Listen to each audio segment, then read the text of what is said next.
Ako ang inyong Lolo Pael at ito ang aking kwento.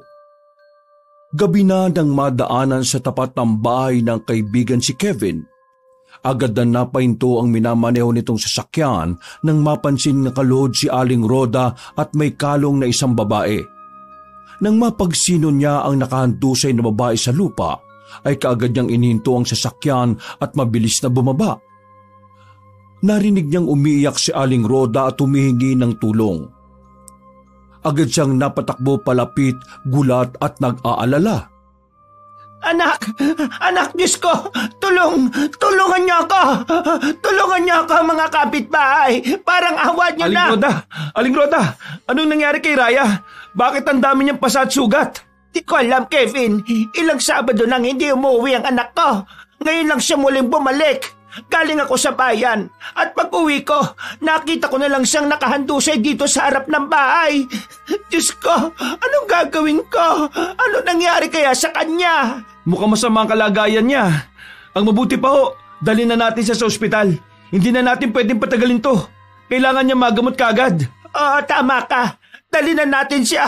Diyos ko, pabuti na lang at napadaan ka. Hindi ko na alam ang gagawin ko kung hindi mo ako nakita. Natatakot ako para sa kanya. Wala ho yun, Aling Rhoda. Ako na umbala. Sandali, bubuhatin ko siya. Agad na binuhat ni Kevin si Raya. Habang si Aling Rhoda ay tarantang tumulong, nagmadali silang dalawa papunta sa sasakyan ni Kevin. At walang sinayang na oras.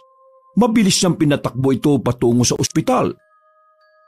Aling Rhoda, alam niyo ba kung saan siya nanggaling? Sino kayang gumawa nito kay Raya? Wala akong alam, Kevin.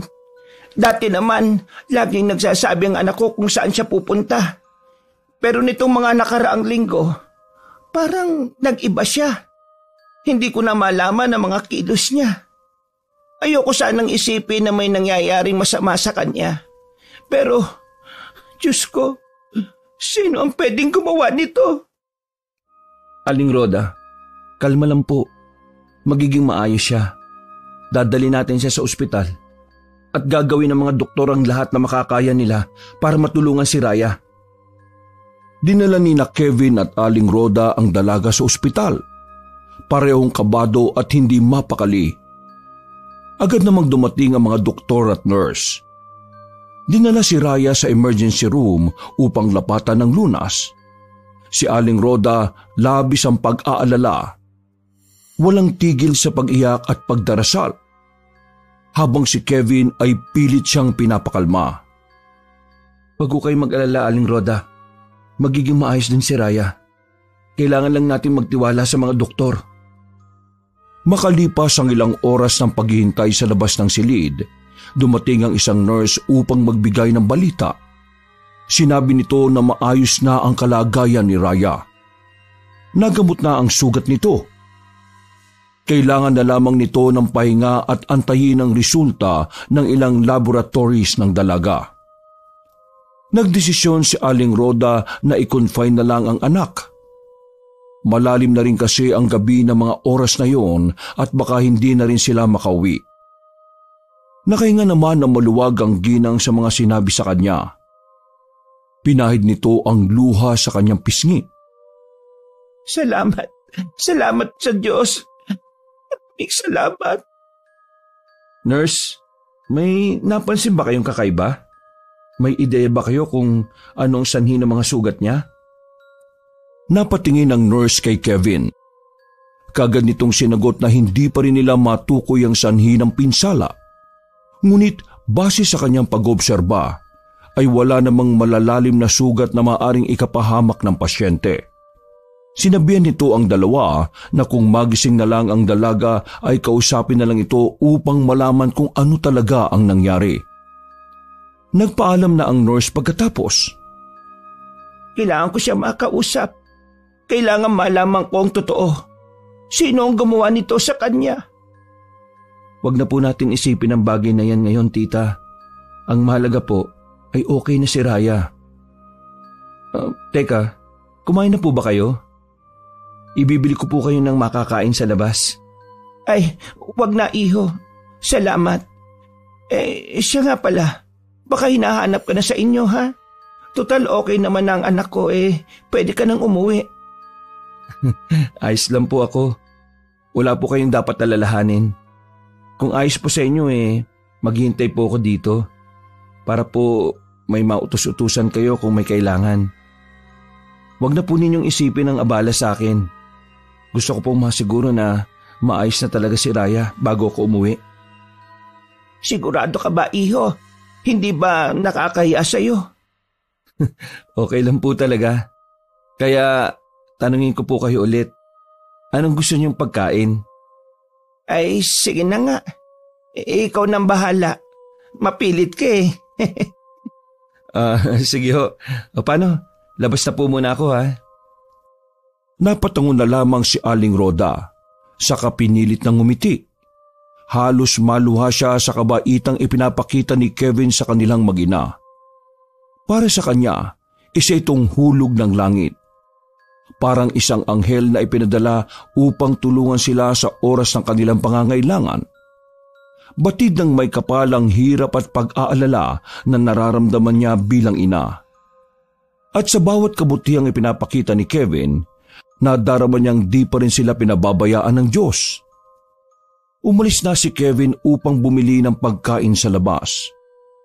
Habang naghihintay si Aling Roda sa tabi ng kanyang anak, patuloy niyang pinagmamasdan si Raya. Muli siyang napayak nang makita ang mga nangyari sa katawan ng anak. Hindi niya mapigilang maalala ang mga masasayang araw na magkasama sila bago ito biglang nagbago at naging mailap. Ilang sandali pa ay nakabalik na ang binata. Bitbit nito ang 2 naka-food packs na pagkain at maingat na iniabot ito sa ginang. Ito po, kumain na po kayo. Sasabayan ko po kayo para tsak na makakain kayo na maayos. Huwag na po kayo mag-alala. Mamaya pagising na si Raya. Magiging okay na po ang lahat. Ay nako, salamat iho. Napakabait mo naman. Hindi ko alam kung paano kita masusuklian sa mga naitulong mo sa amin ng anak ko. Huwag niyo na pong alalahanin yon, tita. Sige na po, kain na po kayo. Biglang tumunog ang cellphone ng binata. Napatingin ito kay Aling Roda bago sinagot ang tawag. Ang kanyang ina ang tumatawag. Matapos makipag-usap, ay magalang itong tumingin ulit sa ginang at nagsimulang magpaalam. Tumawag po si Mama. Mukhang may ipapagawa po sa akin na importante. Ay, ganun ba? Kung ganun umuwi ka na, iho. Ayos naman na kami dito ng anak ko. Huwag po kayo mag-alala. Pagkatapos ko po sa inuutos ni Mama babalik po kagad ako dito para makita si Raya. Saka magdadala po ulit ako ng pagkain ninyo. Hindi masarap ang pagkain dito Maniwala po kayo. Palabiro ka talaga, bata ka. O sige na, para hindi ka na magtagal. Salamat ulit ha. Maraming salamat sa mga naging tulong mo. Wala pong anuman. O sige po, Aling Roda. Ipagdarasal ko rin po na mapabilis ang paggaling niya. Pagkaalis ni Kevin ay di maalis-alis ang tingin ni Aling Roda sa kanyang anak. Nagmasid na rin siya sa paligid. Sa ward na yon ay marami ang kasama nilang mga pasyente at bantay. Karamihan sa mga ito ay tulog na dahil halos mag-aalas 12 na rin ng madaling araw. Di na namalayan ng ginang na maging siya ay nakaidlip. Naalimpungatan na lamang si Aling Roda nang maramdaman ang paggalaw ni Raya sa tabi niya. Napaayos siya ng upo ngunit laking gulat niya nang makitang nagkikikisay ang kanyang anak. Anak! Diyos ko! Anak! Anong nangyayari sa'yo? Nurse! Nurse, tulong! Ang anak ko! Tulong! Maging ang buong ward ay nabulabog nang biglang magkumbulsyon si Raya. Ang kanyang katawan ay nanginginig at tila hirap huminga. Kaya nagkagulo ang mga tao sa paligid. Ang ibang nagbabantay sa kanilang mga pasyente ay agad na tumulong. Nagtatatawag ng mga nurse at humihingi ng saklolo. Ilang sandali lang dumating ang mga nurse. Dala ang mga kagamitan upang agapan si Raya. Mabilis nilang isinailalim sa obserbasyon ng dalaga. Habang si Aling Rhoda hindi mapakali at umiiyak. Pinigilan siya ng mga staff na lumapit para hindi makaabala sa kanilang ginagawa. Diyos ko, anong nangyayari sa anak ko? Tulungan niyo siya, maawa kayo. Agad na pinatabi si Aling Rhoda ng mga nurse upang masuri ng maayos si Raya. Mabilis nilang ineksamin ang katawan ng dalaga. At makalipas ang ilang sandali, itinurok nila ang isang gamot sa kanyang braso. Unti-unti namang kumalma si Raya. Bagamat ang kanyang mga mata ay nanatiling tumitirik na siyang lalong nagpatindi ng takot kay Aling Rhoda. Diyos ko, ano bang nangyayari sa anak ko? Maya-maya pa, unti-unting pumikit si Raya at tuluyang nakatulog. Hinagkan ng ginang ang noo ng dalaga at umupo sa silyang nasa tabi ng higaan nito. Pagkatapos ay taimtim siyang nagdasal para sa paggaling ng kanyang anak. Kinabukasan, ang sinag ng araw na bahagyang sumilip sa bintana ng ward ang nakapagpagising sa puyat na si Aling Rhoda. Halos kapipikit pa lamang niya ng mga oras na yon. Kaya't mabigat na mabigat ang kanyang pakiramdam. Ngunit biglang gumalaw si Raya, dahilan upang maging alerto siya. Ayaw na niyang maulit ang nangyari kagabi. Nakita ng ginang ang dahan-dahang pagmulat ng mga mata ng anak. Agad na napatayo si Aling Rhoda nang makitang tila nalilito ang pasyente na kanyang binabantayan. Anak, Raya, salamat sa Diyos at nagising ka na. Huminga ng malalim ang dalaga bago inilinga-linga ang paningin sa lugar na kinalalagyan. Makikita sa kanyang muka ang labis na takot at pag-aalala. Nay, saan ako? Anong nangyari? Nandito ka sa ospital, anak. Kumusta na ang pakiramdam mo? Medyo nahihilo pa po ako. Saka nauuhaw po ako. Ay teka, huwag ka munang tumayo. Ano po bang nangyari, Nay? Bakit po tayo nandito? Nakita kitang nakahando sa isarap ng bahay natin, Raya. Hindi ko alam kung ano ang nangyari sa iyo. Wala ka bang naaalala? Hindi ko po alam. Wala po akong matandaan. Paano po ako nakauwi? Nay, hindi ko maalala. Maluha-luhang niyakap ni Aling Rhoda ang nagtatakang dalaga. Hindi niya mawari kung ano ang pinagdaanan ng anak. Nagtatrabaho si Raya bilang isang sales lady sa isang clothing store dun sa bayan. At tuwing Sabado lang ito umuwi. Kaya nga laking pagtataka nito na makita ang anak na Miyerkules pa lang ng gabi at sa ganoong kalagayan. Wala nang nasabi ang dalaga tungkol sa kung ano ang nangyari sa kanya. Hindi naman siya pinilit ni Aling Rhoda dahil sa tuwing kinakausap niya ang anak tungkol sa bagay na yon ay tila nag-iiba ang mood ng dalaga. Para talagang itong walang alam. At kapag pinipilit nito ang mag-isip ay sumasakit ang kanyang ulo. Lumipas ang maghapon ay naging maayos na si Raya. Unti-unting bumalik ang sigla nito. Kaya naman kinabukasan ay nakalabas na sila ng ospital. Pagka-uwi ay kaagad nagluto ng masarap na ulam ang ginang para sa kanyang anak. Ngunit habang nagluluto ay nakarinig sila ng mga katok sa pinto. Napahinto siya at tinanggal ang kamay sa gawaing kusina. Raya, may kumakatok. Baka may bisita tayo. Sino po kaya, Nay? Ay, pakitingnan na lang. Buksan mo yung pinto. Ay, sige po, Nay.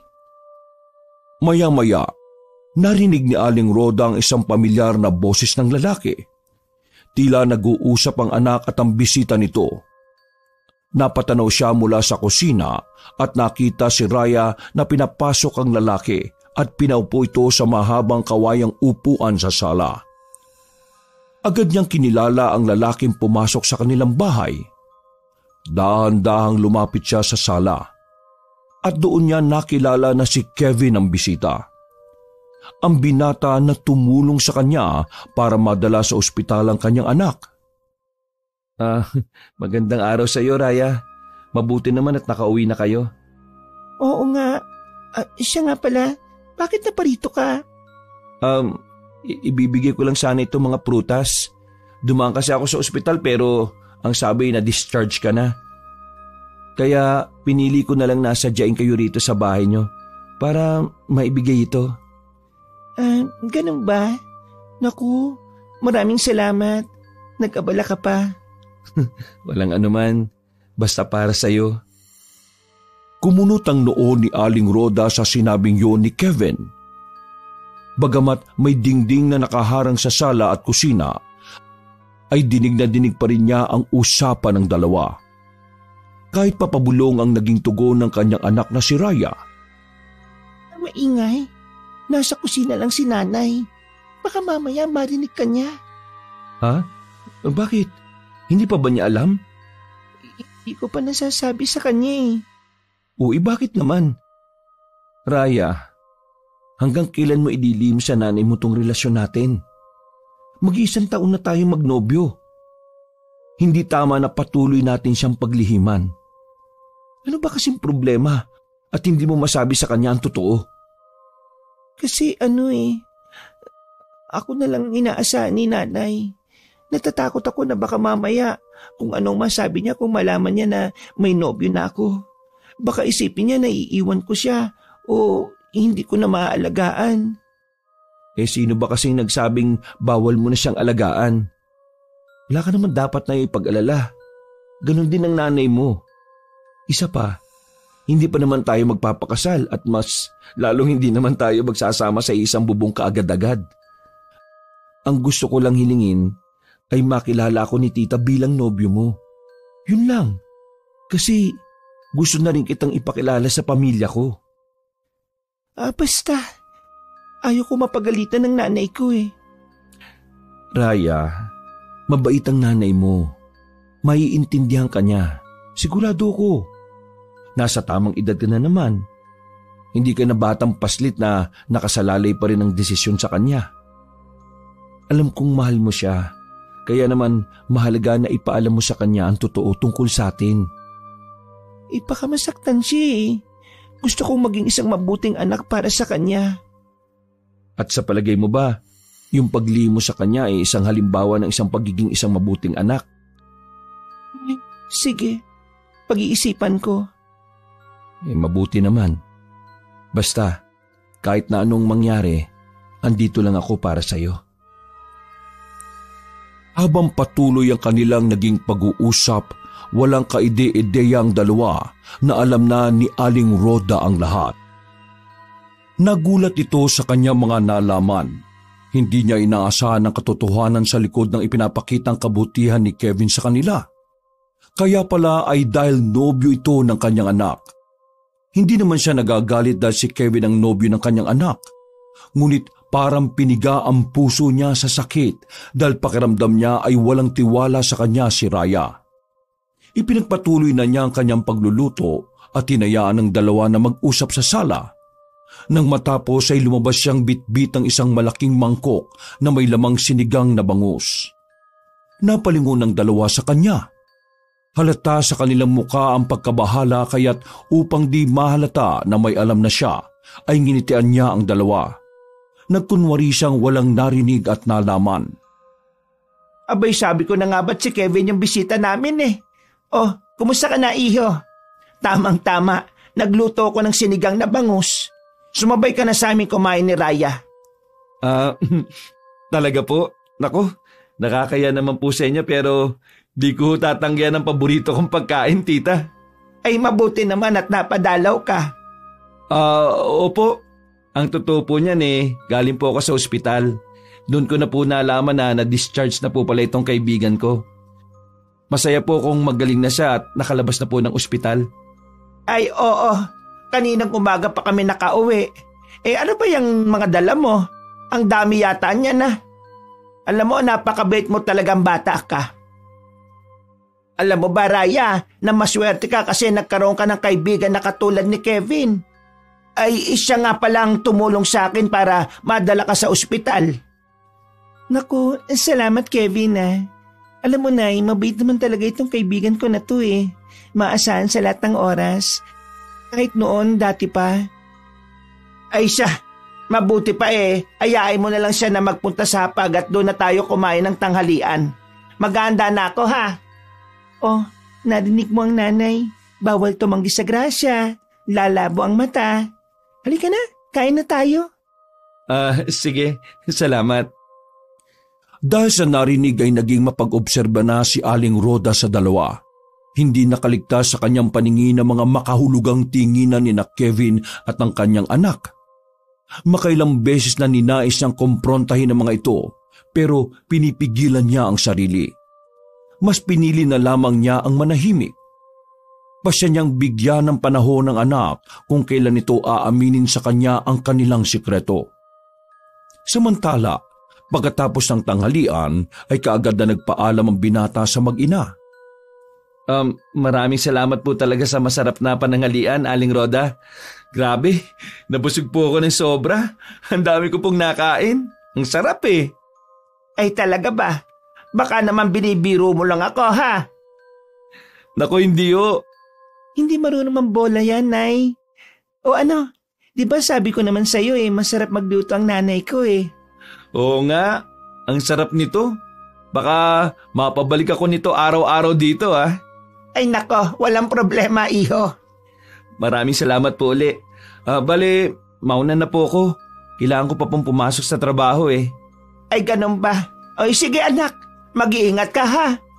Salamat nga pala ulit sa mga naging tulong mo sa anak ko. Wala po yon, tita. Gagawin ko po talaga yon lalo na sa anak ninyo.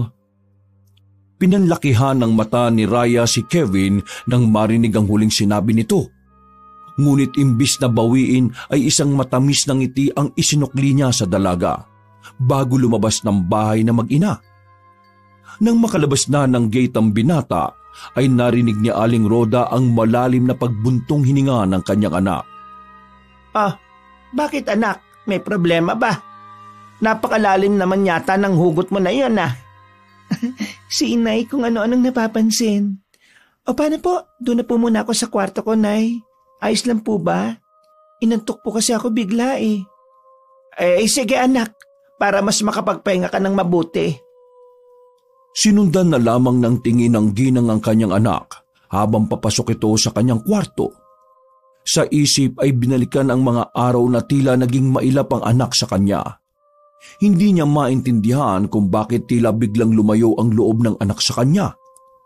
Sa kanyang pagmumuni-muni ay bigla niyang naisip na hindi pa pala nasasagot ng anak kung bakit ito nagkaroon ng mga pasa at sugat sa katawan.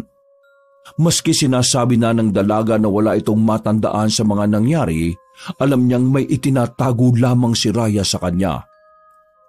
Pagsapit ng gabi, hindi na malayan ni Aling Rhoda na nakaidlip siya at hindi na nakapaganda ng hapunan nilang mag-ina.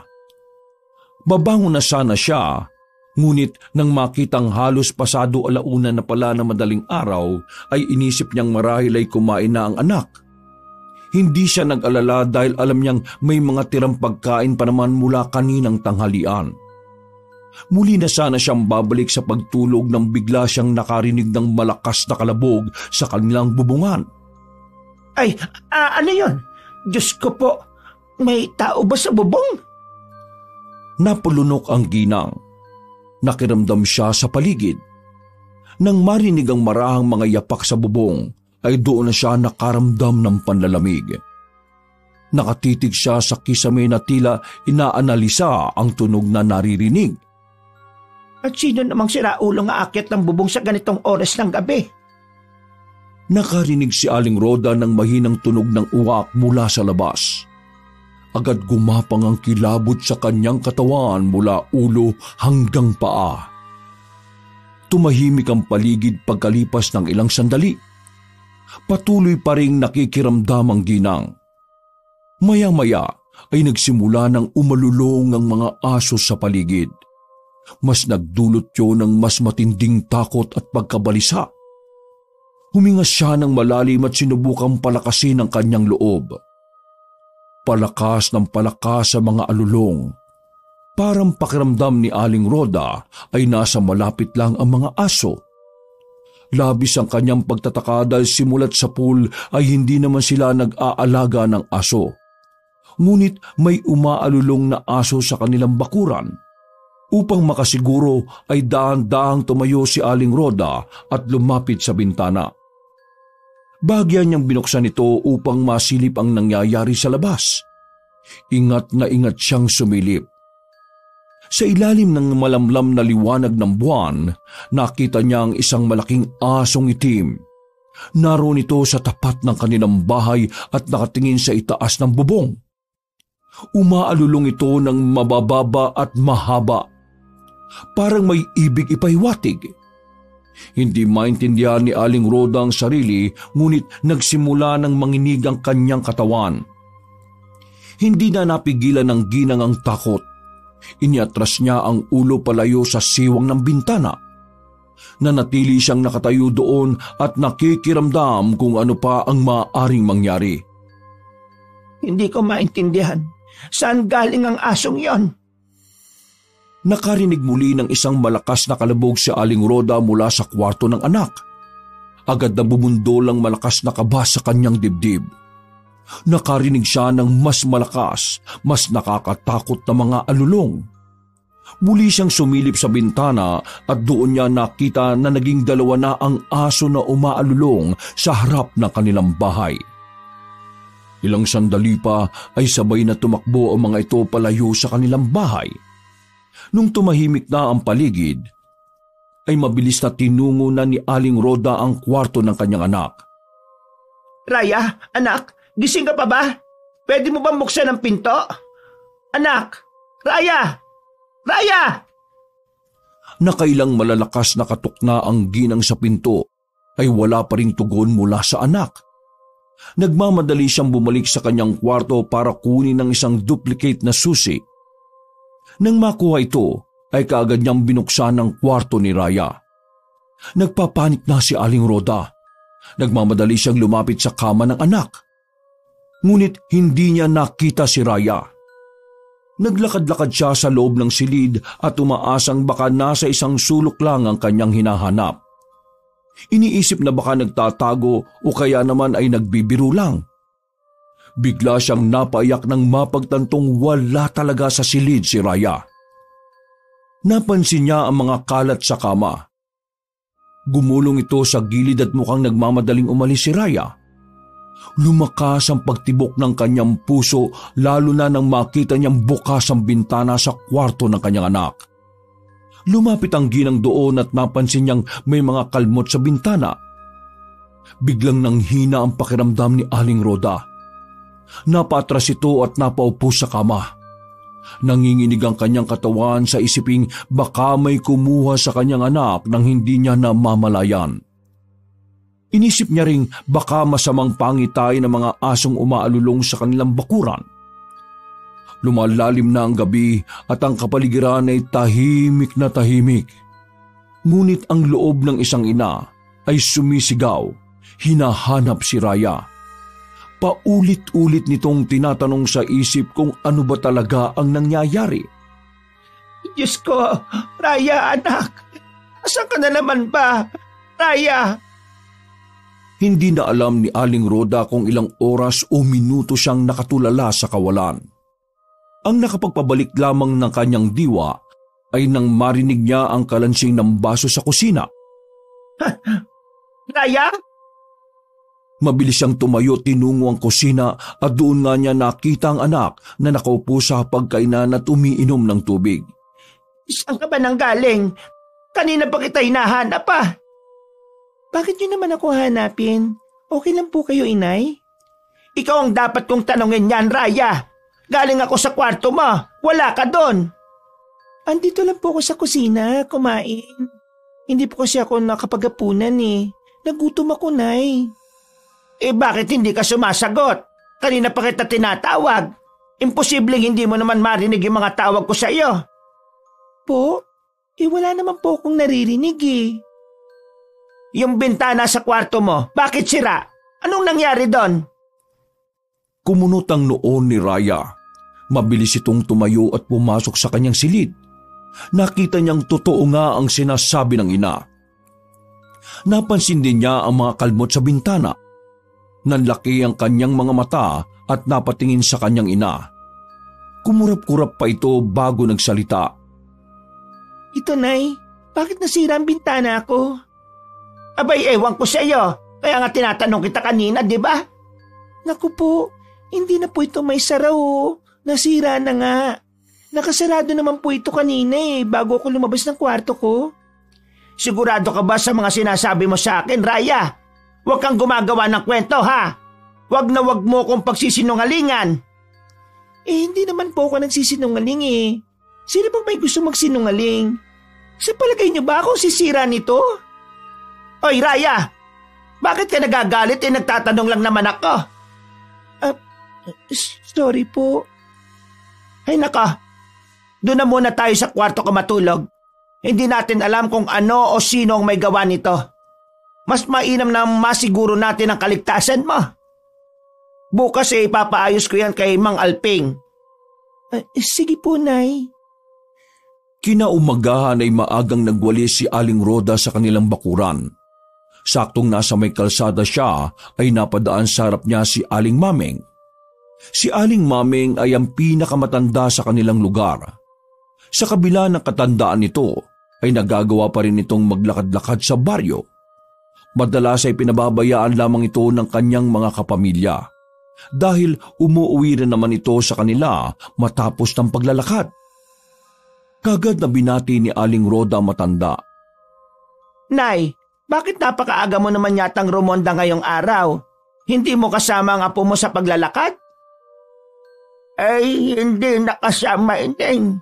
Ayon, nanlalambot daw ang katawan kaya ako na lang muna ngayon. Pero mukhang nagkamali po ata kayo ng tsinelas na naisuot. Tingnan nyo, mukhang luma ang naisuot nyo at anumang oras mapipigtas na. Magkaiba pa ho ang laki. Hayaan mo na.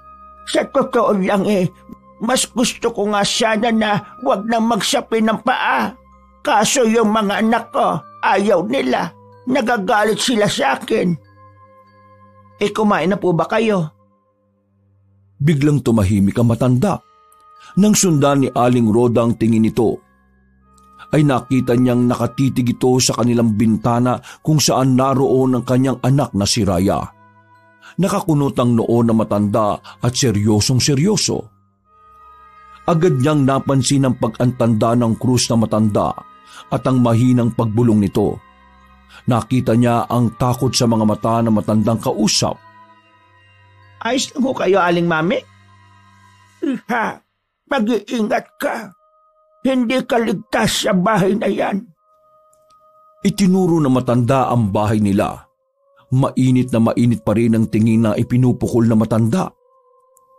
Pero dahil alam naman ng lahat na may sakit na sa memorya ang matanda, ay di yun sineryoso ni Aling Roda. Sinakyan na lamang niya ang sinasabi ng matanda. Bakit po? Ano po bang nakikita niyo sa bahay ko? May masama at malakas na enerhiya akong nararamdaman sa bahay ninyo. Nakakatakot, saka nakakalungkot. Ay nako, nananakot na naman ho kayo, Aling Maming Kaya aga-aga kung ano na naman po yung nai-imagine ninyo. Nagsasabi ako ng totoo, Iha. Maniwala ka. Mag-ingat ka at kung maaari ay lumayo ka na para hindi ka mapahamak. Nananakot na naman kayo Alam niyo bang hindi pa ako masyadong nakakatulog buhat kagabi dahil sa takot? Tapos ngayon dinadagdagan niyo pa. Hindi ka nga sabi ligtas dyan. Nanganganib ang buhay mo sa babaeng yan. Kung ako sa'yo, iligtas mo na ang buhay mo hanggat may pagkakataon pa. Ano ho? At bakit naman manganganib ang buhay ko sarili kong anak yan? Paniwala ka. Hindi na yan ang dati mong anak. Kaya kanyang patayin sa pamamagitan ng kanyang matatalas na pangil at kuko. Ay nako, ako nga lubayan yun Hindi ko na ho nagugustuhan ng mga sinasabi ninyo. Binabalaan na kita. Kung ayaw mong maniwala, makikilamay na lang ako sa iyong bangkay, Rhoda. Nagpalinga-linga si Aling Rhoda. Hindi niya alam kung ano ang dapat niyang maramdaman sa sinabi ng ulyaning matanda. Nais niyang magalit pero ayaw din naman niyang patulan ito. Parang wala na siyang naiintindihan sa mga nangyayari. Hindi na niya napagtagni-tagni buhat nang lumabas sila sa ospital ng kanyang anak. Pasensya na po kayo pero hindi ko kayang paniwalaan yung mga sinasabi ninyo. Anak ko po ang tinutukoy ninyo. Kahit anong mangyari, hindi ko siya iiwan. Kahit pa... Saglit na natigilan ng ginang at nang muli magsalita ay nanginginig na ang boses nito na tila naiiyak.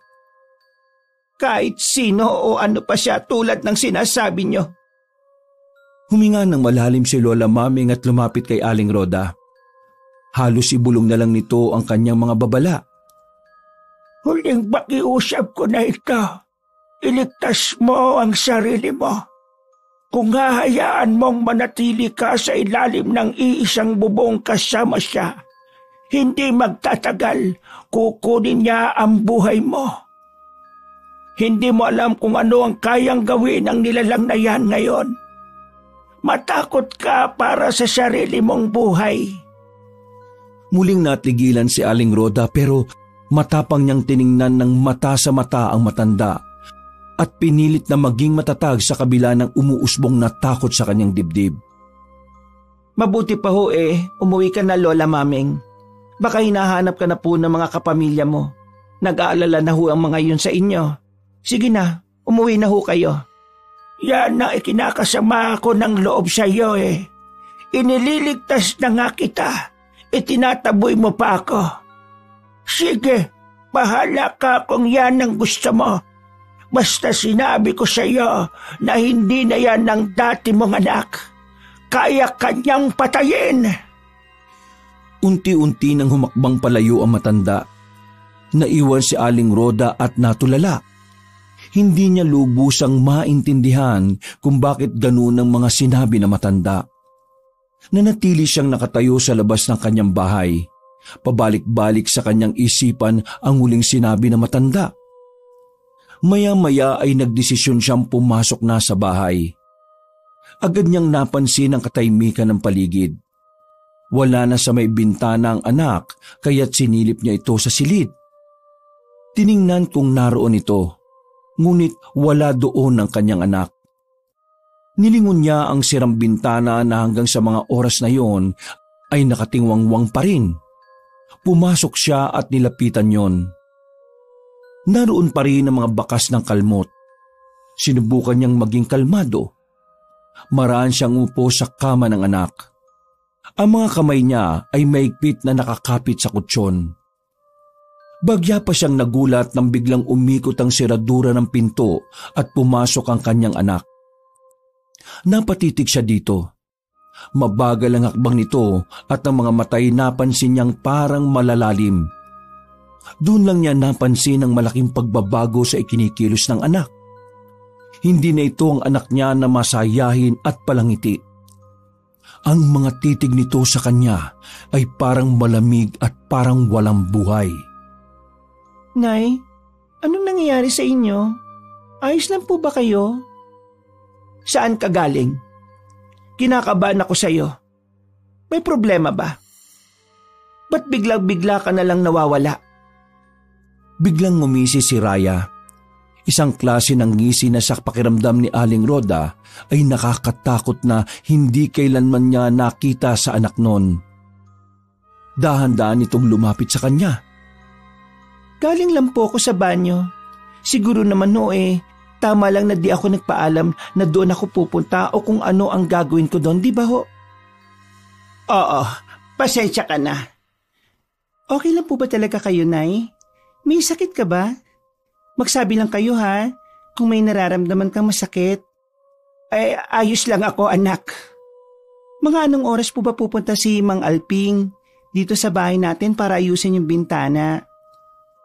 Mabutit na sabi mo yan, anak. Himunti ko nang makalimutan. Sige, ikaw na muna ang bahala dito at pupuntahan ko muna si Alping, ha? Para maayos na yung bintana mo. Tumayo si Aling Roda at lumabas. Sinundan naman siya ng tingin ni Raya. Nakaramdam siya ng kaba kahit wala namang malinaw na dahilan kung bakit tila nag-iiba ang mga tinging ipinupukol ng ina sa kanya. Ngunit sa kabila ng mga sinabi at pagtatanong ng ina sa kanya, ay ayos lang naman yon sa kanya. Nag-aalala lamang ang dalaga dahil iniisip niya na alam na ng ginang ang itinatago niyang sikreto. Samantala, na makarating si Aling Roda sa bahay ni Mang Alping, agad siyang kumatok.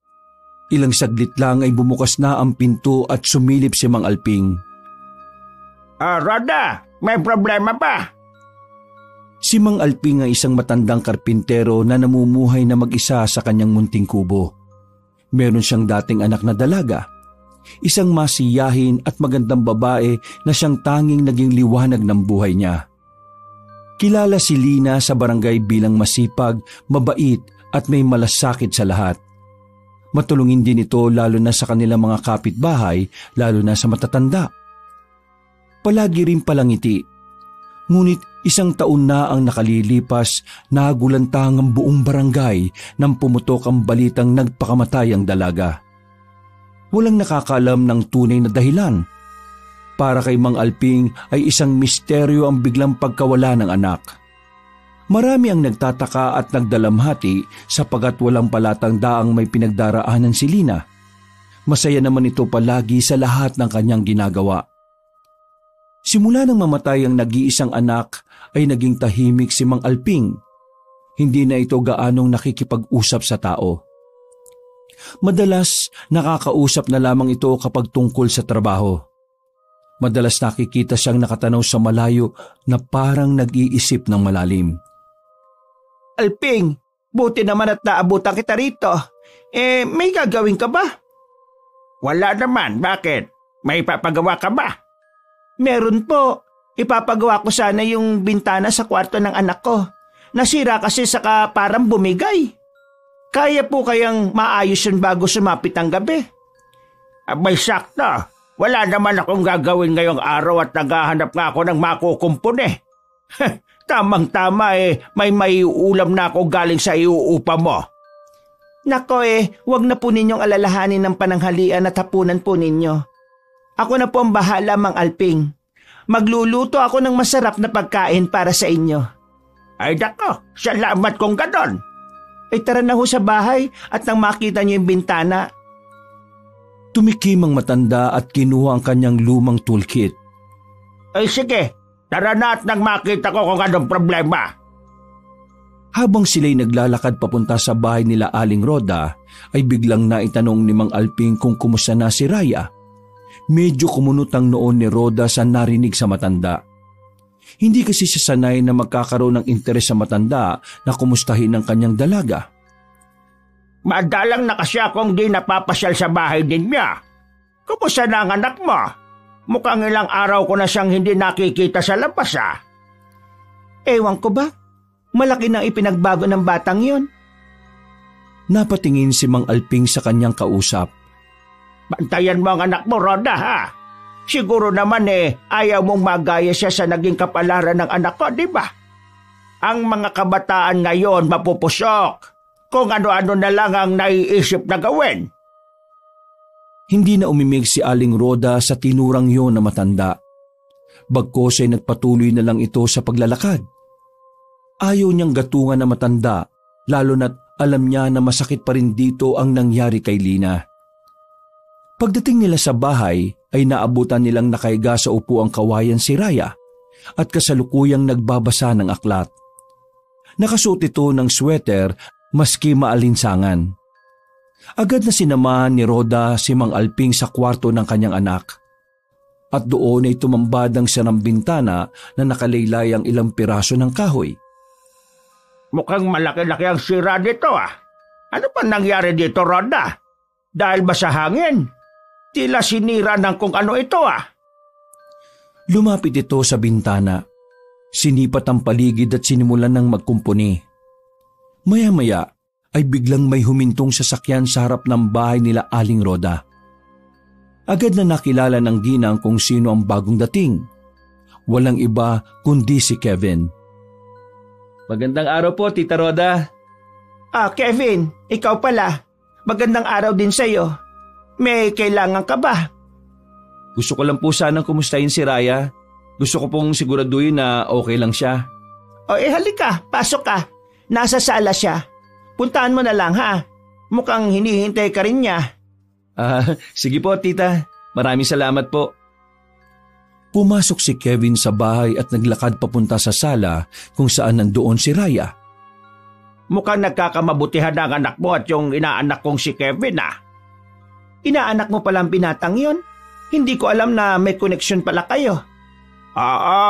Inaanak ko siya sa binyag. Madalas din siya sa amin noon at malapit sila ni Lina. Yung anak mo, sa palagay ko talagang may namamagitan na sa kanila. Nako, wag na po natin pag-usapan ng dalawang bata. Hayaan na lang po natin sila. Sa akin wala namang masama kung makagustuhan sila.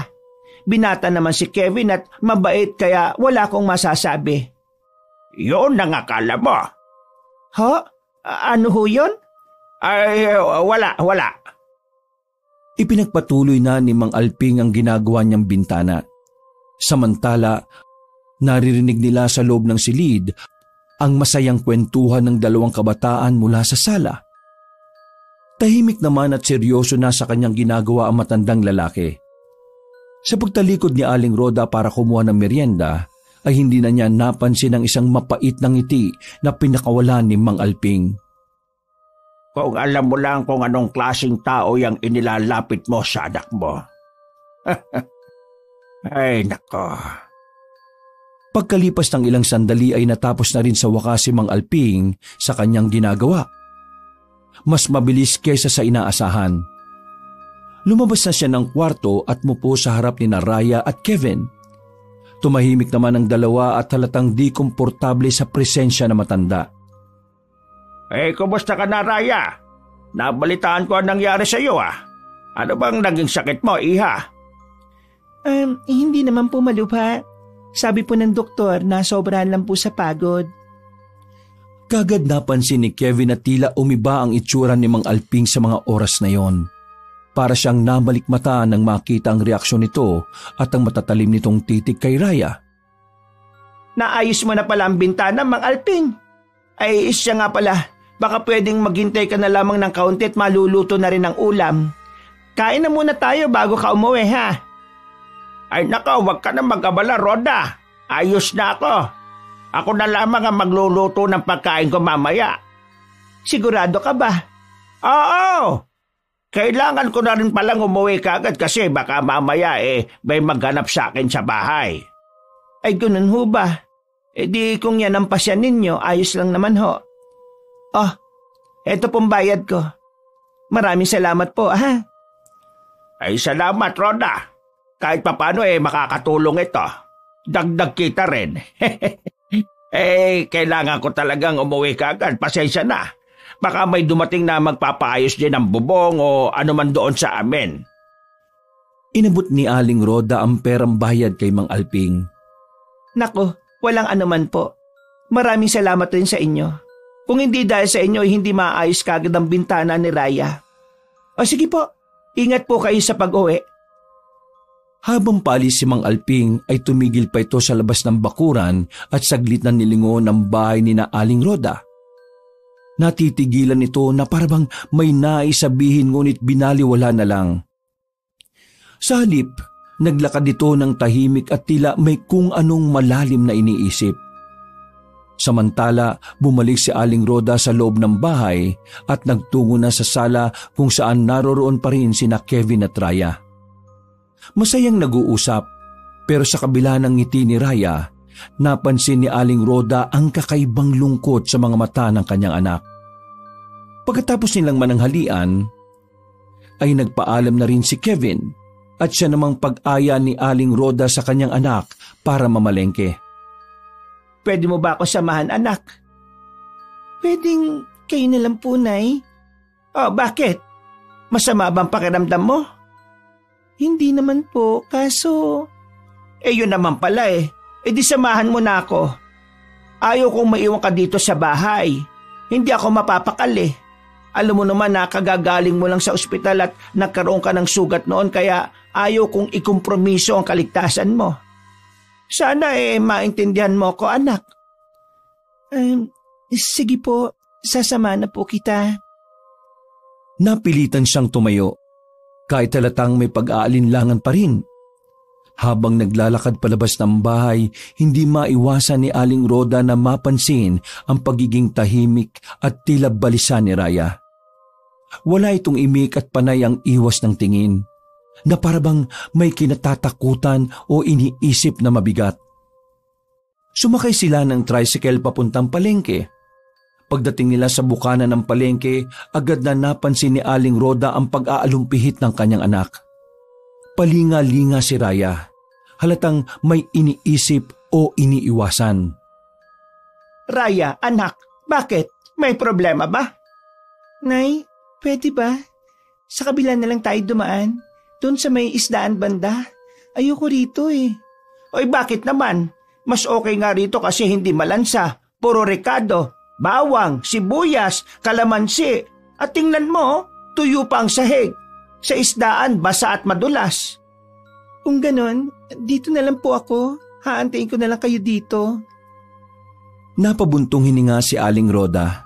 Ayaw niyang iwan si Raya, ngunit mukhang ayaw talagang pumasok ng anak sa seksyon ng gulayan papunta sa karne. Kaya't walang nagawa si Aling Rhoda kundi mabilis na pumasok na mag-isa upang mamili. Binilisan niya ang pagkuha ng mga kailangang bilhin. Nag-aalala pa rin siya na iniwan ng anak. Pagkatapos siyang mamili, ay bumalik na siya sa lugar kung saan niya iniwan si Raya. Ngunit wala na ito roon. Eto na nga ba sinasabi ko eh. Bigla na naman siyang nawala. Ay nako, pambira talagang batang yan. Di na iniisip kung ano ang iisipin o mararamdaman ko. Agad siyang naganap ng tricycle at nagpahatid pa uwi. Pagdating sa bahay, agad niyang napansin na hindi nakalak ang pinto. Malinaw na nakauwi na nga ang anak. Sa pagpasok niya, nakita niya si Raya na papalabas mula sa kusina. May bitbit na baso ng malamig na tubig. Anak, saan ka pumunta? Bakit iniwan mo ako dun sa palengke? Pasensya na, Nay. Bigla lang po ako nahilo eh. Kaya umuwi na kagad ako. Pero ayos na po ako ngayon. Sana man lang nag-text ka o tumawag ka, anak. Nag-alala ko sa iyo eh. Pasensya na po talaga, Nay. Hindi na po mauulit. Sa susunod magpapaalam ka nang hindi ako nag-aalala sa iyo ng ganito. Ninervyusin ako sa ginagawa mo niyan, anak eh. Sorry na po talaga, Nay. Sige, bilang pambawi, ako na po magluluto ng hapunan. Ay bakit? Akala ko ba nahihilo ka, saka masakit ang ulo mo? Nawala naman po. Ay siya, sige. Basta't gusto kong medyo maanghang ang sinigang Mabilis na natapos ang maghapon ng mag-ina. Pagdating ng gabi ay maagang nakatulog si Aling Rhoda. Ngunit bigla siyang nagising dahil sa isang malakas na sigaw na nanggagaling sa kwarto ng anak. Bigla siyang napabalikwas ng bangon at mabilis na tinungo ang silid ng anak. Pagbukas niya ng pinto ay nakita niyang namimilipit sa sakit ng tiyan ng kanyang anak. Hindi pa man siya nakakalapit, ay naamoy na ng ginang ang isang malansa at mabahong amoy na tila nang gagaling sa dalaga. Maya-maya ay bigla itong nagsuka. Ganun na lamang ang panlalaki ng mga mata ni Rhoda nang makita ang isinusuka ni Raya ay mga buhay na insekto at uod. Halos tumigil ang tibok ng puso ni Aling Rhoda sa kanyang mga nakita. Patuloy sa pagsuka si Raya at sa bawat paglabas ng maitim na likido sa kanyang bibig ay ang pagsabay ng paglabas din ng mas marami pang buhay na insekto at uod. Mga maliliit na itim na gagamba, patay na langaw, alupihan at iba pa. Malalakas na hiyaw ang kumawala sa bibig ni Raya. Nilapitan niya ang anak. Maigpit niya itong niyakap. Sa kanyang pagyakap Naramdaman niya ang malamig na pawis at mainit na lagnat ng anak. Mas lalong nag-alala ang ginang nang mapansin niyang tila nang hina ang dalaga at halos hindi na makadilat. Anak, Diyos ko, Raya! Nay, tulungan niyo po ako, Nay. Ano ba nangyayari sa iyo? Halos mabaliw na sa takot si Aling Roda habang patuloy niyang niyayakap ang anak na sumusuka. Pilit na hinaplos ang likod nito sa pag-asang matutulungan siya. Diyos ko, Raya, sino ang gumagawa nito sa iyo, anak? Lumaban ka, ha? Lumaban ka! Hindi malaman ni Aling Roda ang gagawin. Hindi niya kakayaning buhating mag-isa ang anak upang dalhin sa ospital. Isang tao lang ang naisip niyang maaring makatulong sa kanila. Hinanap nito sa higaan ng cellphone ng kanyang anak. Nang makuha yon, ay kaagad niyang tinawagan si Kevin. Nanginginig man ng mga kamay, ay itinapat ni Aling Roda ang cellphone sa kanyang tenga. Makalipas ang ilang ring, ay sinagot din ng binata ang tawag niya. Hello, mahal. Kevin, iho, ako ito, si Tita Roda mo. Iho, kailangan ko ng tulong mo. Si Raya! Bakit po? Ano pong nangyayari kay Raya? Basta, parang awa mo na. Puntahan mo kami dito sa bahay. Tulungan mo kami ngayon na. Sige po, papunta na po ako. Nang mamatay na ang tawag ay marang iniangat ni Aling Roda ang ulo ng anak. Umaasang bahagyang giginhawang pakiramdam ng anak. Niyakap niya ang halos lupaypay ng katawan ni Raya. Hinanghina na ito at basang-basa ng pawis ang buhok at damit. Papikit-pikit na rin ang mata nito na animoy lasing. Nanghinginig ang mga kamay niyang pinunasan ng mga pawis ng dalaga. Habang tahimik na bumubulong ng panalangin. Anak, Raya, kapit ka lang ha. Nandito lang si nanay. Hindi kita pababayaan. Nilingon niya ang pintuan. Umaasang darating na si Kevin sa anumang sandali. Ngunit habang lumilipas ang oras ay tila mas lalong nanghihina na ang anak. Saglit na lang anak, parating na si Kevin. Nay, patawad. Hindi ko po sinasadya. Anak, huwag ka na muna magsalita, please. Kayanin mo to. Kayanin natin to. Nakikiusap ako sa iyo, anak. Muling sumuka ang dalaga at sa pagkakataong yon ay may kasama ng pulang-pulang dugo. Maya-maya ay may narinig si Aling Roda na humintong sa sakyan at mga yabag pagkatapos. Bumukas ang pinto ng silid. Nakita ni Kevin ang sitwasyon at maging ito ay natigilan sa kanyang nakita. Tulungan mo ako. Kailangan natin madala sa ospital ang anak ko. Hindi po, tita. Anong hindi? Anong ibig mong sabihin? Ang sakit ni Roda. Sorry po pero hindi po yan kayang gamutin sa ospital. Barang po yan. Binabarang na naman si Raya. Anong binabarang? May hindi ba kayo sinasabi sa akin? Anong alam mo tungkol dito? Magsalita ka! Pasensya na po, tita. Hindi po simpleng sakit o lagnat ang dahilan ng paghihirap ni Raya. Matagal na po niyang tinitis ang sakit niya. May bumabarang po sa kanya. At kung sa ospital po natin siya dadalhin ngayon, wala silang magagawa para tanggalin ang sumpa na yan. Sino? Sinong gagawa nito sa anak ko? Hindi ko po alam, tita. Pero may alam akong taong makakatulong sa kanya. Kilala ng pamilya namin. Isa siyang manggagamot at dalubhasa sa pagtanggal ng barang. Siya lang ang maaaring makatulong sa atin. Maski hindi ko dapat siya lapitan, ay gagawin ko alang-alang kay Raya. Kung totoo man ang sinasabi mo, tulungan mo na ako ngayon din para madala na si Raya sa kanya. Hindi ko hayaang maghirap ang anak ko ng ganito. Kailangan na po talaga natin siyang madala doon. Ngayon na. Agad na binalot si Raya sa makapal na kumot at inihanda. Sa backseat nila isinakay ang dalagang wala ng malay. Madilim at mabako ang daang tinatahak ng kotse papunta sa bahay ng manggagamot. Iho, sigurado ka bang isang albularyong nakatira dito? Para kasing iba ang pakiramdam ko eh. Nananayo ang balahibo ko. At hindi ko alam kung dahil lang ba yun sa lamig o dahil may kakaiba talaga sa lugar na ito. Huwag po kayo mag-alala, Aling Roda. Subok na po namin itong si Ka Erning at marami na rin siyang napapagaling. Magtiwala lang po kayo. Nandito naman po ako eh. Hindi kayo mapapano hanggat kasama niyo ko. Nasa isip ni Aling Rhoda ang pangakong babantayan si Raya at gagawin ang lahat ng kanyang makakaya.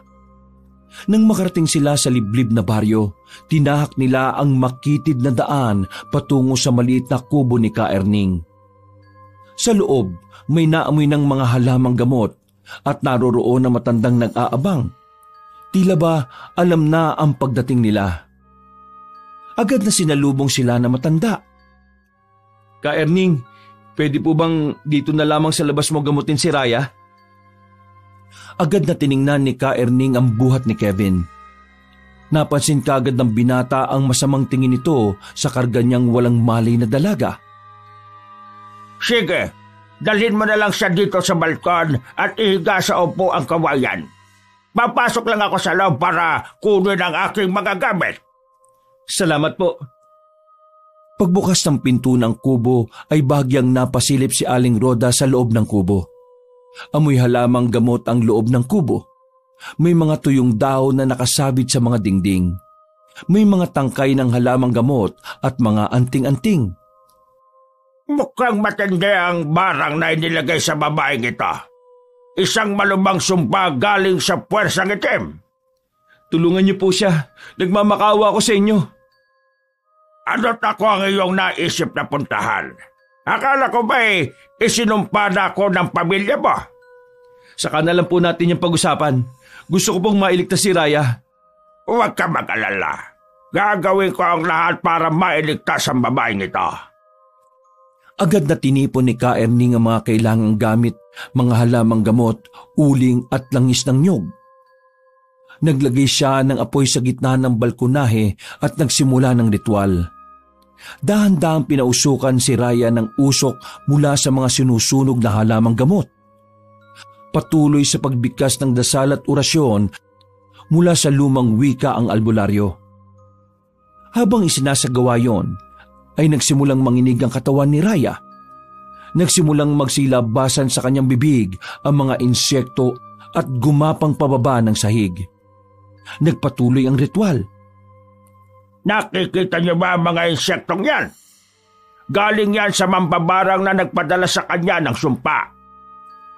Muling nagpatuloy ang lalaki sa kanyang dasal hanggang sa unti-unting tumigil ang paglabas ng mga insekto sa bibig ng dalaga. Nang tumigil na ang ritual, lumapit si Ka Erning kay Aling Rhoda. Pansamantalang ginhawa lang ang naibigay ko kay Raya. Hindi natin pwedeng agad na bawiin ang sumpa dahil baka di makayanan ng katawan niya. Magpahinga lang muna kayo saglit.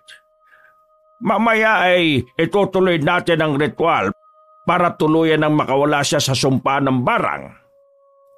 Niyakap ni Aling Rhoda ang anak ng mahigpit. Puno ng pasasalamat kay Ka Erning. Alam niyang hindi pa tapos ang laban.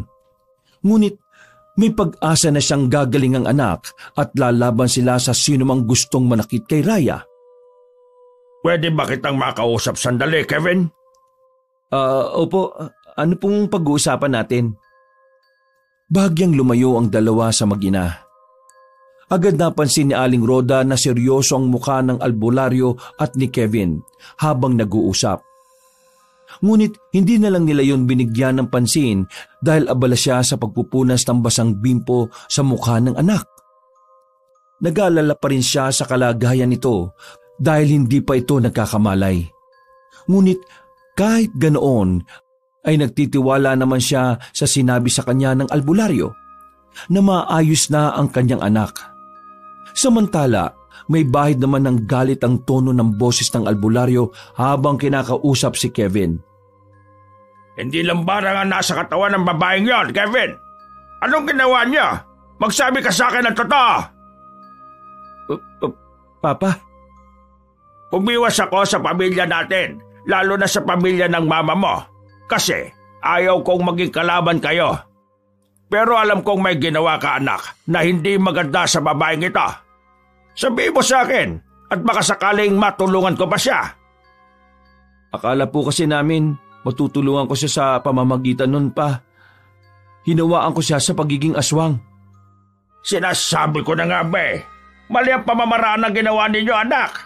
ang pangyayanggaw ay hindi gamot o panlaban sa parang. Alam mo kung gaano kadelikado ang ginawa mo, di ba? Bakit di mo na lang agad siya dinala dito para masolusyonan agad ang problema ninyo? Pasensya na po. Nagkamali po ako. Paano kung malaman ito ng nanay niya? Anong gagawin mo? Agad na napayuko ang binata. Puno ng pagsisisi at takot sa posibleng kahinatnan ng kanyang ginawa. Patawad po. Ginawa ko lang naman po yun dahil akala ko may pag-asa na siyang makaligtas sa barang kapag binigyan ko siya ng kapangyarihang pangaswang eh. Pero ngayon, naguguluhan ako at natatakot sa maaaring mangyari sa kanya. Anak, alam mo naman ang pagiging aswang ay hindi basta-basta. Ang sumpa na yan ay may kakibat na responsibilidad at kapahamakan, lalo na sa mga inosyenteng tao tulad ni Raya. Ang ginawa mo ay mas pinasama mo pa ang sitwasyon eh. Imbis na panlaban, lalo mo siyang pinahaba. Hindi na malaya ng dalawa na nakalapit na pala sa kanila si Aling Roda. Sasabihin sana nito na nagkamali na si Raya. Ngunit aksidente nitong narinig ang mga sinabi ni Ka Erning. Nagpalipat-lipat ang tingin niya sa dalawa. Kevin, totoo ba ang narinig ko? Hinawaan mo ang anak ko. Bakit mo naman nagawa yun sa kanya?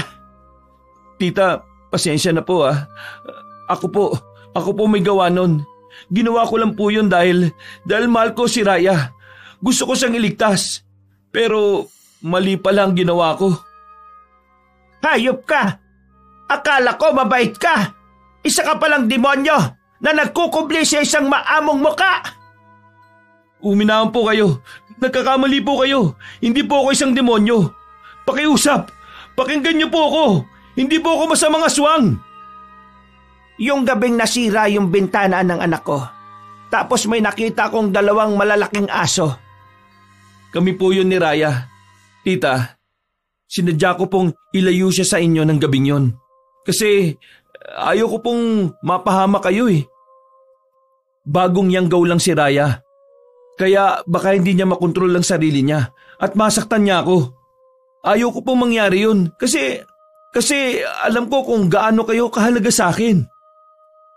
Tuluyan ang napahagulgol si Aling Roda dahil sa mga revelasyong nalaman niya. Hindi niya inaasahan na gano'n na pala kalala ang mga nangyayari. Kaya pala hindi rin makatagal si Raya sa amoy ng mga aswang at kalamansi. Dahil isa na itong aswang. Mamaya, sabihin mo iho ang lahat ng nalalaman mo. Pero sa ngayon, kailangan ko munang panabasin ang mutya ng pagkaaswang sa dalagang ito upang maging normal ang gagawin kong panggagamot sa kanya at pag-alis ng sumpa ng barang. May kung anong likidong inilagay si Ka Erning sa isang baso na kasinliit ng tagayan. Manilaw-nilaw ang kulay nun.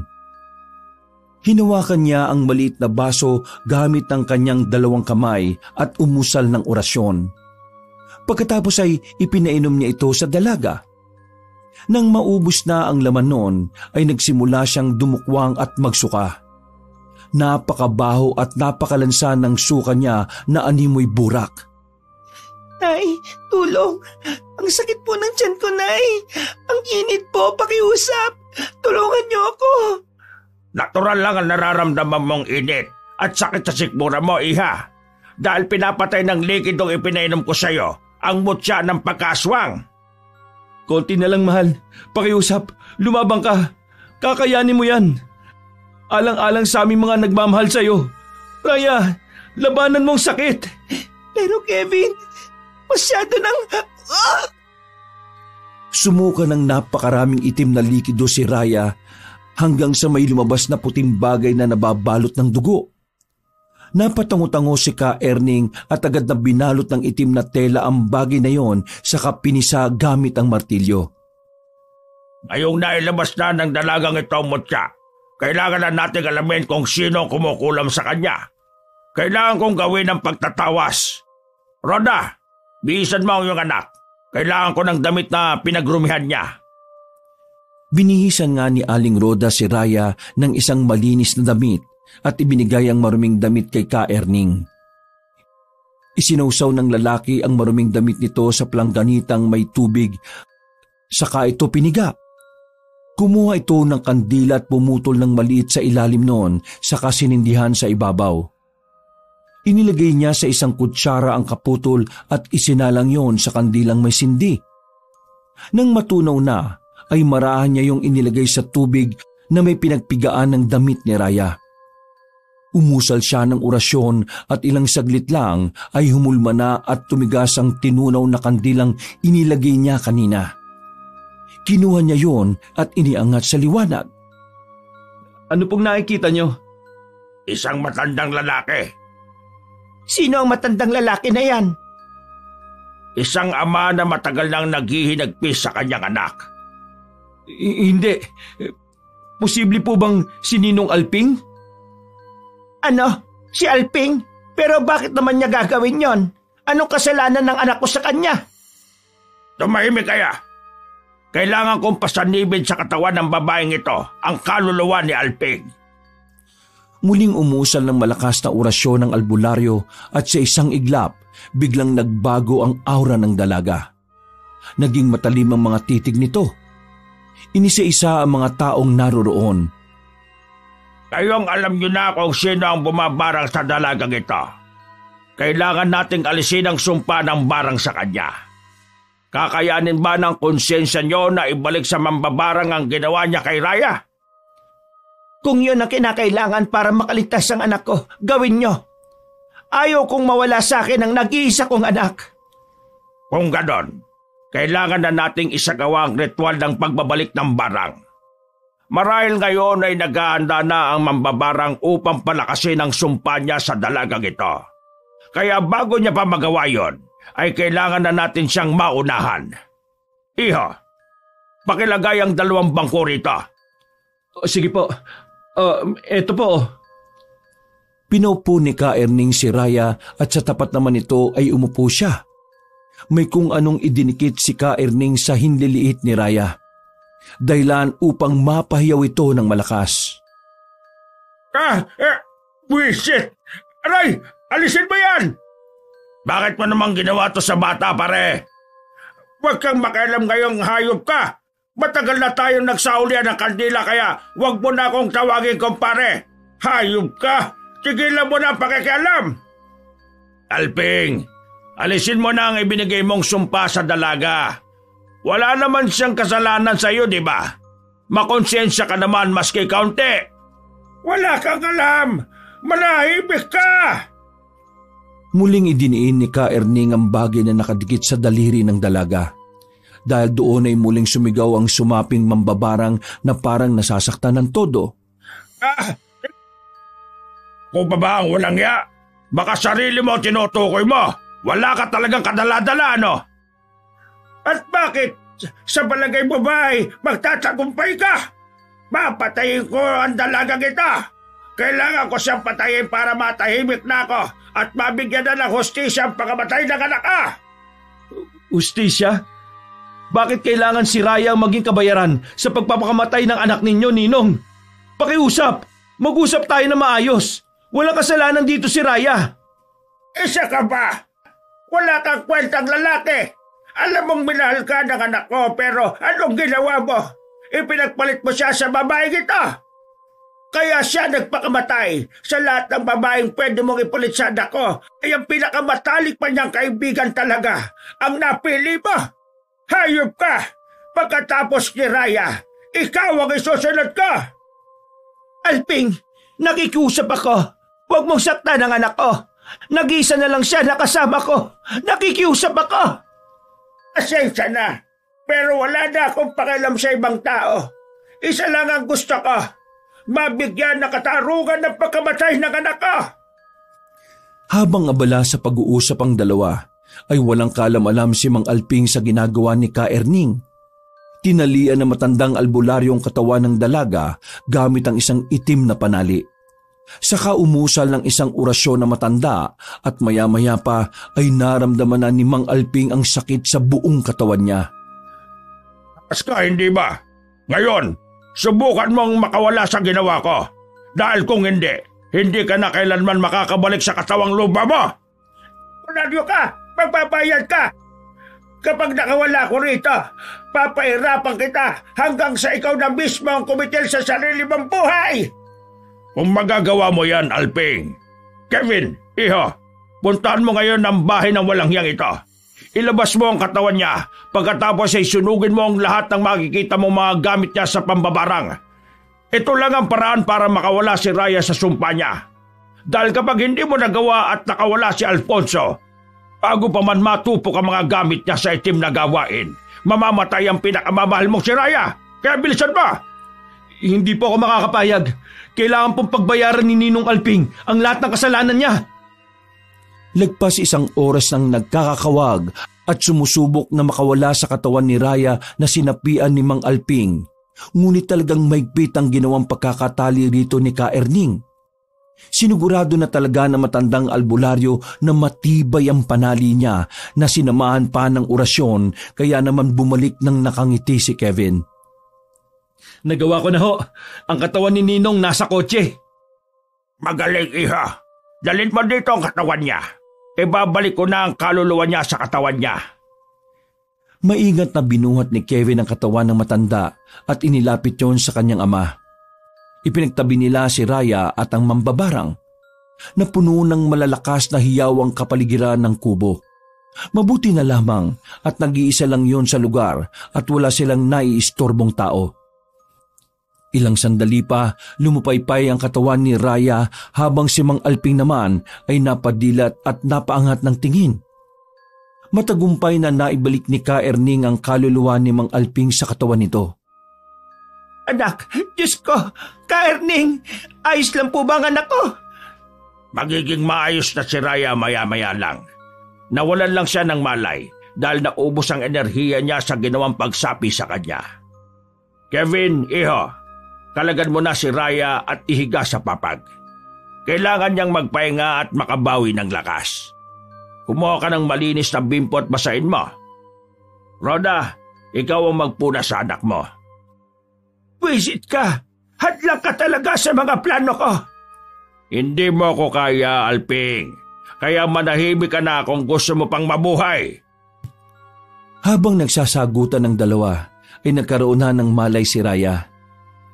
Napakusot ito ng mata at inilibot ang paningin sa kanyang paligid. Nay, Kevin, kumusta ka na anak? Ayos ka na ba? Kumusta ang pakiramdam mo? Nahihilo po ako, Nay. Teka, anong ginagawa rito ni Mang Alping? Siya ang nambarang sa'yo, iha. Ikaw ang nagbigay ng sumpa sa akin? Pero bakit to? At talagang tinanong mo pa. Ikaw ang dahilan kung bakit nasaktan ng anak ko. Kung bakit siya nagpakamatay. Alam mong mahal niya si Kevin pero anong ginawa mo? Inagaw mo ang lalaking pinakamamahal ng anak ko. Hindi ko naman po inagaw si Kevin. Hindi naman po naging sila. Dahil parang magkapatid lang po ang turingan nila sa isa't isa, Mang Alping. Hindi ako naniniwalang yun ang dahilan ng kanyang pagpapakamatay. Pero kung may nagawa man akong ikinasakit ng loob niya, inihingi ko na po yun ng tawad. Makapal ang mukha mo. Tama lang talaga na ikaw ang inuna kong isumpa. Hihingi po ka ng tawad sa puntod ni Lina. Tama na po, Mang Alping. Huwag ka na mag-asaya ng oras, iha. Pagkatapos kong bawiin ang sumpa, gusto kong patayin yun ako. Total, wala na rin namang kwenta ang mabuhay pa sa mundong ito. Wala na rin naman akong pamilya. Hindi po totoo yan. Nandito pa po ang inaanak niyong si Kevin. Ang pamilya niya, kami ni Nanay. Hindi na po kayo iba sa amin. Anong sinasabi mo? Nasisira ka na ba ng bait? Alam kong nabulag lang kayo sa galit kaya niyo po nagawa ang bagay na ito. Ngunit maski hindi kayo humingi ng paumanin sa akin, pinapatawad ko na po kayo kaagad. Alang-alang kay Lina, sa aking matalik na kaibigan. May ibibigay po ako sa inyo, Ninong. Nakuha ko po itong sulat na ito sa isa sa mga libro ninyo nung pumasok ako sa bahay ninyo. Mukhang galing po ang sulat na ito kay Lina. Para po sa inyo. Binasa ni Mang Alping ang nakasulat sa labas ng sobreng yon. Sulat nga yun ng anak niyang si Lina. Nang sinimulan niya yung basahin ay napaluha na lamang siya at kalaunan ay napahagulgol. Pasensya na po Ninong kung binasa ko na po yan. Pero hindi po ako nagsisisi na nabasa ko dahil nalaman ko pong totoong dahilan ng pagkamatay ni Lina. Anong ibig mo sabihin, Kevin? Hindi totoong nagpakamatay si Lina dahil nasaktan siya nang malamang kami na ni Raya. Nagpasya siyang kitilin ang sarili niyang buhay dahil sa sakit niya. May cancer siya sa buto.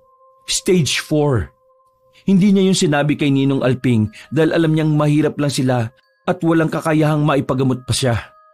Ayaw niyang maiwan si Ninong Alping na lubog sa utang kaya niya nagawa ang bagay na yun.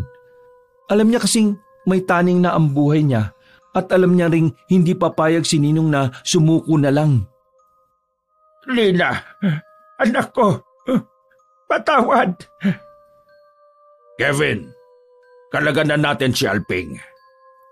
Pagkatapos ng napakahabang gabi, ay sama-sama nang umuwi sina Kevin, Raya at Aling Roda. Si Mang Alping naman ay nagpaiwan sa bahay ng albularyo upang makausap ng masinsinan ang dating kaibigan. Pagkalipas ng ilang linggo, ay tuluyang gumaling si Raya. Nawala na ang mga marka at palatandaan ng kanyang pagkakabarang. Tila ito nagkaroon ng panibagong buhay, puno ng sigla at saya. Ipinagtapat na rin ng dalawa ang tungkol sa ugnayan nila ni Kevin. Bagamat noong una dahil sa nalaman tungkol sa pagkatao ni Kevin ay sandaling tumanggi ito, ngunit nang sabihin ng dalaga na mahal niya ang binata, ay wala na itong nagawa kundi ang tanggapin ng lalaki para sa kanyang anak. Isang araw, nagpasya si Aling Roda na magdaos ng isang handog na pasasalamat sa mga kapitbahay at kaibigan. Pinuno ng tawanan, kwentuhan at masasarap na pagkain ang kanilang bahay. Habang nag-uusap, nagbahagi si Mang Alping ng mga alaala ng kanyang yumaong anak na si Lina at napagtanto nila ang halaga ng pamilya at suporta sa isa't isa. Nalaman nila na ang bawat tao ay may kanya-kanyang laban at nakatago ang mga dahilan sa likod ng kanilang mga pagkakamali. Dito nagpasya silang maging mas mapagpatawad at mas maunawain sa kapwa. Hindi lamang sa sarili nilang pamilya, kundi sa buong komunidad. Habang tumataas ang araw, nagpasya silang lumikha ng mga bagong alaala at harapin ang bukas na magkasama. Ang tahanan ni Roda ay naging simbolo ng pag-asa, pagmamahal at pagbabago. Ngayon, mas matatag at mas masaya sila. At ang bawat araw ay naging bagong simula sa kanilang kwento. Isang kwento ng pag-asa at walang katapusang pagmamahalan. Wakas.